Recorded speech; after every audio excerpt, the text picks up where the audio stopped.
Welcome back to the Renursing EDU channel. My name is Nachole Johnson. We help nurses make moves in their professional career, specifically nurses who want to start their own online business so they can gain back the freedom that they've never had before working at the bedside.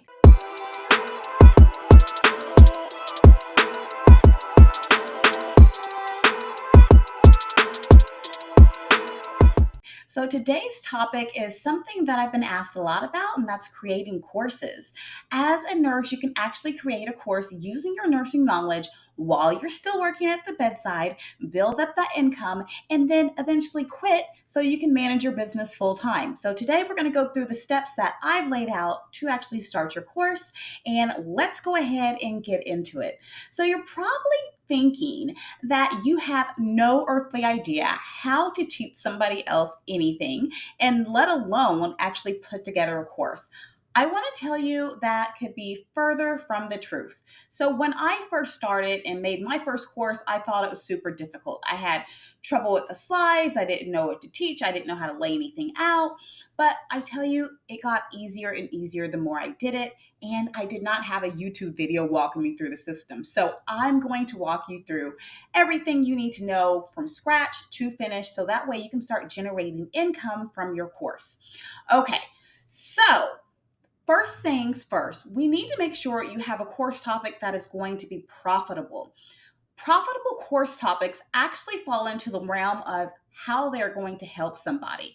And I'm going to be using nursing examples since I'm a nurse and you may be a nurse as well watching this, but I'm going to use some specific nursing example for these examples here. To ensure this is a profitable topic idea, you want to ask yourself two questions. The first question, does it achieve a desired result for your target audience? And the second question is, does it have the ability to remove a pain point or problem within their life? So it's an either or.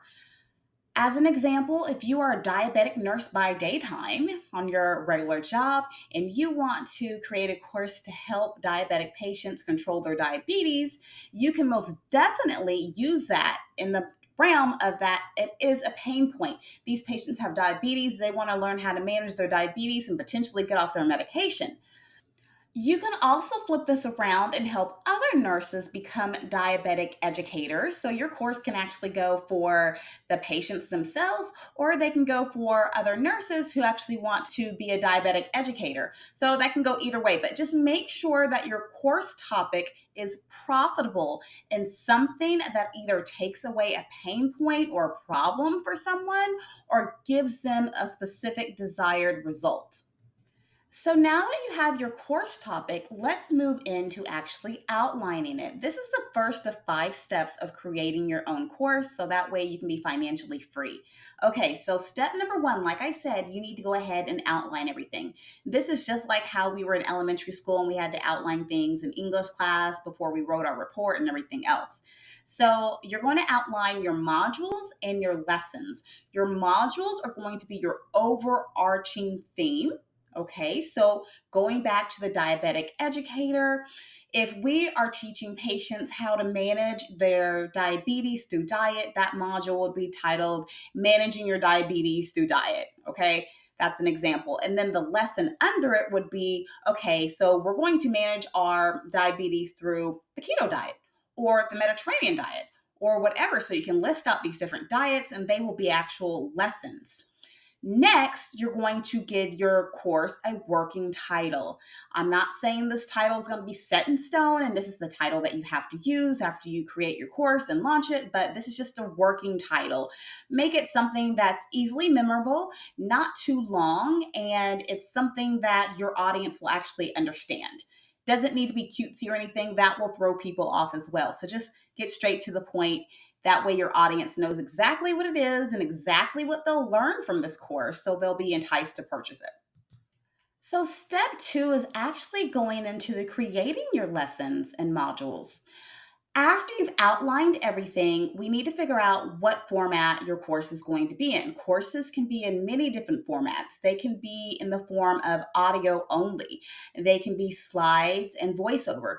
They can be slides with you speaking over. There's so many ways to do it, but just to keep everything simple, you're going to create slides in Canva, Keynote, PowerPoint, Google Slides, whatever it is that you actually like using, whatever program. So, me, for instance, I actually use Canva and I use Google Slides a lot. I don't do PowerPoint or Keynote. They're all basically the same, but those are the two platforms that I use. And so I create my slides and then I do the recording over.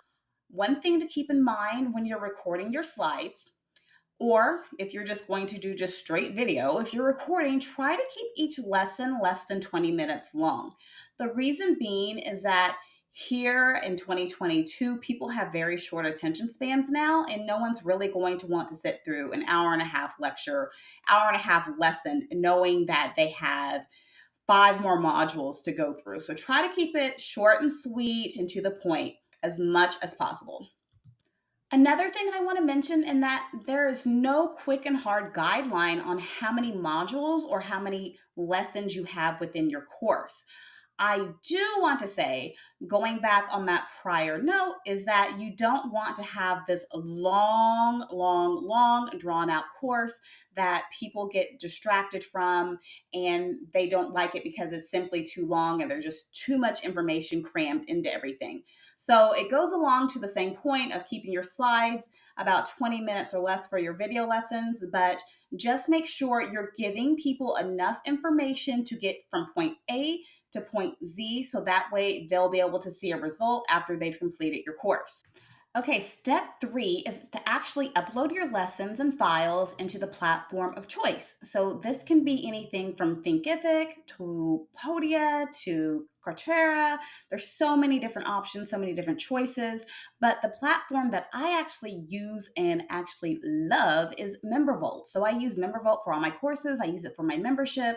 I use it for things that I host on a one-time basis, webinars, things of that nature. So MemberVault is very easy to use. It's very tech friendly. They have great customer support and they have great features. Also, if you're just starting out as a new entrepreneur, they're very easy on the budget as well.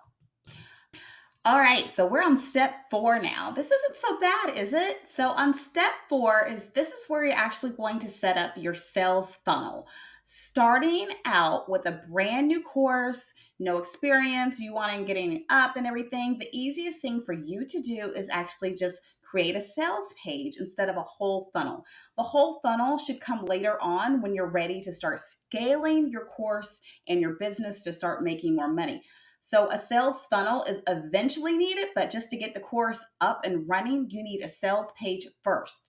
So a sales page can actually be created on your website, or it can be created in software such as Thrivecart, which completely builds a sales funnel out, but you can just still use it for one segment and just do a sales page. It's completely up to you how you would like to create your sales page. I've even seen people or had people tell me about their offers by sending me a Google Drive document and just having me read over it. So it's kind of like a Word document and just has the information about whatever program or course they had. I've seen this done before, but the type of person I am, I like sales pages. So I create my sales pages on Showit. Showit is the same platform that my website is created on. It was very easy for me to put the sales page and everything together, actually the website. So if you actually want a template for a sales page that you can build within Showit, I actually have those and I'll drop the link down below. So that's going to be the easiest thing is to get a template, add your information in. What this sales page is going to do, it's going to tell people about the course. It's going to give the pricing. It's going to give the little mock-up what the course looks like and what is included within the course, in addition to your testimonials. So I know you're probably saying, oh my gosh, I don't have any testimonials. This is a brand new course. I've never done anything like this before. So how are people going to buy my stuff if you don't have testimonials? All right, so you can sell a course without testimonials. I can say it's a little bit difficult at first, but it is possible. It can be done.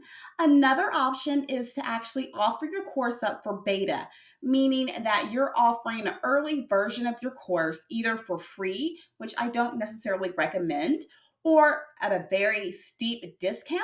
So those people are solely taking your course in exchange for a testimonial. That way, you'll have a couple of testimonials and you can put that on your sales page. But I don't want you to get hung up on the fact that you're brand new and you don't have any testimonials. Another option that you can use is using a testimonial about yourself. So it may not be directly related to the course. So let's use the diabetic educator example again.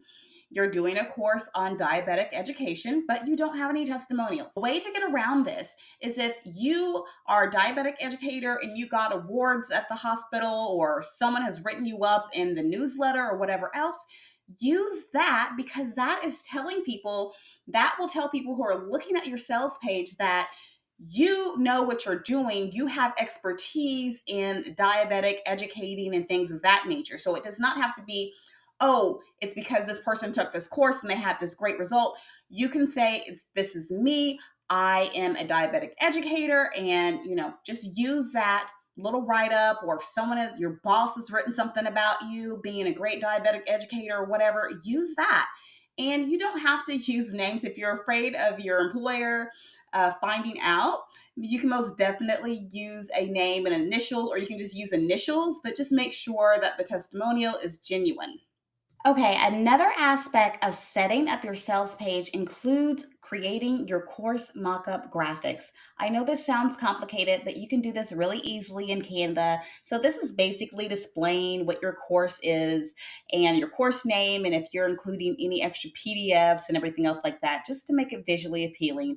This can be easily done in Canva, which is a free account, or you can upgrade to the paid account, but you can do this with a free account as well. So there's no need in upgrading at this point in time if you're just starting out. And the next part of your sales funnel would be email sequences. So this may be a little bit more difficult to do if you're just doing a sales page on Show It and you don't have a complete sales page funnel builder like Thrivecart, but it can be done. So you can do Thrivecart a little bit later on when you start making money from your course, and just set everything up and set it up and forget it and have it do the upsells and downsells and everything else. But for now, you may want to incorporate something like Zapier.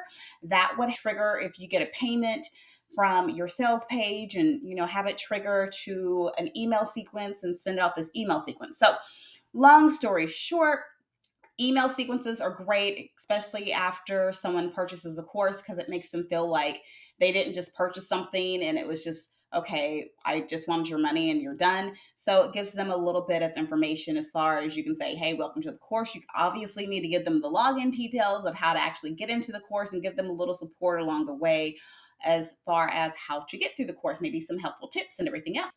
In addition to that, later on down the line, you can pitch other things. If you have another course coming out or something else later down the line, you'll have their email address. Okay, so let's move on to step number 5, which is, I want to say, the most important part of creating a course and getting to that 5 to 10K mark per month.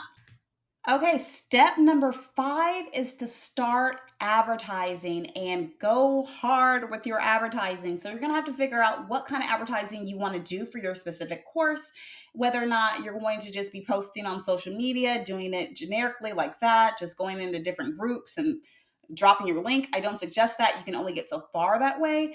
Another way is to actually start talking about it, talking about your expertise, and putting yourself out there. Okay, so this is 2022, and I've had my business since way back when in 2013. And I'll tell you, I've been an introvert my entire life, but I learned that the best way to get people on you, your brand, your products, your services is basically by being on video. And I had to learn the hard way. As an introvert, I really did not want to do video. I had problems speaking. You still won't catch me doing a live, but I had issues with trying to figure out how I could still be an introvert and be on camera and advertise my business and my brand. But I will tell you that it works. So you're going to have to figure out where you're going to be advertising, how you're going to do it. I'll have another video on a complete content plan of how I do it for Renursing EDU. Maybe you can use that yourself. But video is king now in 2022, and that's whether or not you're doing short TikToks, you're posting things on Pinterest, you're posting things on YouTube, you're just randomly posting things on Instagram, but video is king. If you can start taking some snippets from your course, like some little educational tidbits that people will learn and things like that, and making short videos and posting them, people will be drawn to you. But whatever it is that you decide to do as far as advertising, you need to stick with it and you need to be consistent. That was one of the things that I had to learn the hard way when I was starting out. I was not consistent when I first started my business as far as advertising. I didn't know what I was doing. I flipped around from platform to platform. So, whatever it is, you just need to be consistent and know in your heart that it will eventually pay off and work, instead of you trying to flip around and do different things and not really being consistent and not sticking with one thing. All right, that was the fifth and final step in how to create a course that makes you anywhere between $5,000 and $10,000 per month. Continue to watch our videos on Renursing EDU. I'll have more videos like this to help you actually grow and expand your business. If you like this video, please like it. Please subscribe to the channel. Please share with others and stay tuned for another video. Thank you and have a great day.